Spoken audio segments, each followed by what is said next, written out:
Hi friends, welcome to மூன்று முடிச்சு promo. இன்றைக்கி நம்ம மூன்று முடிச்சு சீரியலில் என்ன விறுவிறுப்பான விஷயம் அப்படின்னு பார்க்குறதுக்கு முன்னாடி நம்ம சேனலை சப்ஸ்கிரைப் பண்ணலை அப்படின்னா மறக்காமல் சப்ஸ்கிரைப் பண்ணிக்கோங்க. இப்போ வாங்க அந்த விறுவிறுப்பான விஷயம் என்ன அப்படின்னு சொல்லிட்டு நம்ம பார்த்துடலாம்.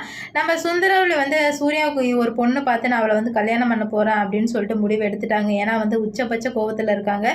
சூர்யா சார் எல்லாரும் முன்னாடி அவ்வளோ கேள்வி கேட்டதுனால, ஆனால் எல்லாருக்குமே தெரியுது சுந்தரவள்ளி தான் இதுக்கு பின்னாடி இருக்கிறாங்கன்னு.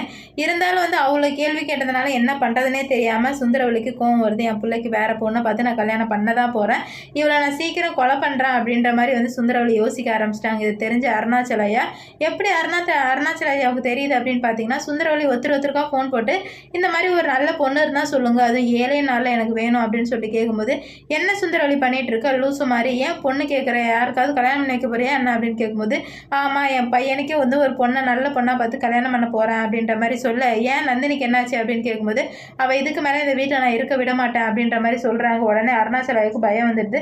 ஐயோ இவன் மறுபடியும் பிரச்சனையை ஆரம்பிக்கிறாளே, அப்போ கண்டிப்பாக இந்த ப்ராப்ளத்தை சட்டப்பூர்வமாக கல்யாணத்தை சட்டப்பூர்வமாக ரிஜிஸ்டர் பண்ணால் மட்டும்தான் சுந்தரவழியால் ஒன்றுமே பண்ண முடியாது. சீக்கிரம் அதுக்கான ஏற்பாடு பண்ணணும் அப்படின்னு சொல்லிட்டு அருணாச்சலையா நினைக்கிறாரு. உடனே போயிட்டு சூர்யா கிட்டே நடந்த எல்லாத்தையுமே சொல்லிடுறாரு.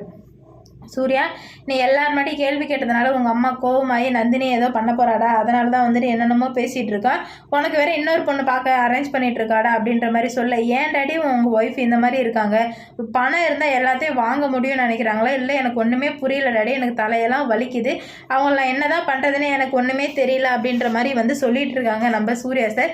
இல்லைடா இது சட்டப்பூர்வமாக ரிஜிஸ்டர் பண்ணிட்டா சுந்தரவழியால் ஒன்றுமே பண்ண முடியாது அப்படின்ற மாதிரி சொல்ல, சரி நான் உடனே நாளைக்கு நம்ம ரிஜிஸ்டர் ஆஃபீஸ்க்கு போகலாம் அப்படின்ற மாதிரி சொல்ல, நந்தினி ஒத்துப்பாளா என்னன்னு தெரியலையே அப்படின்ற மாதிரி சூர்யா சொல்ல, நீ கவலையே படாதரா, அவள் ஒத்துப்பா அப்படின்ற மாதிரி நம்ம அருணாச்சலையா அவ்வளோ ஸ்ட்ராங்காக சொல்கிறாங்க.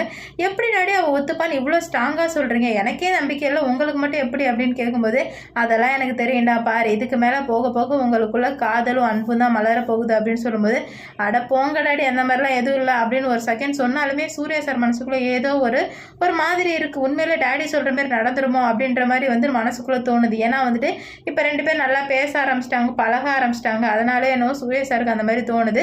உடனே நம்ம சூர்யா சாருக்கு ஒரு மாதிரி ஆயிடுது. அதே மாதிரி அருணாச்சலையா நந்தினிட்டு போய் கேட்கும்போது, ஓகே ஐயா நாளைக்கு நம்ம போய் பண்ணிடலாம் அப்படின்ற மாதிரி சொல்ல, இதை கேட்டதுமே நம்ம சூர்யாவுக்கு செம்ம ஷாக்கு. என்னடா இது, டாடி சொன்ன மாதிரி அவளும் ஒத்துக்கிட்டாலே ஒருவேளை அவளுக்கும் நம்மளை பிடிச்சிருக்கோ அப்படின்ற மாதிரி யோசிக்கிறாங்க.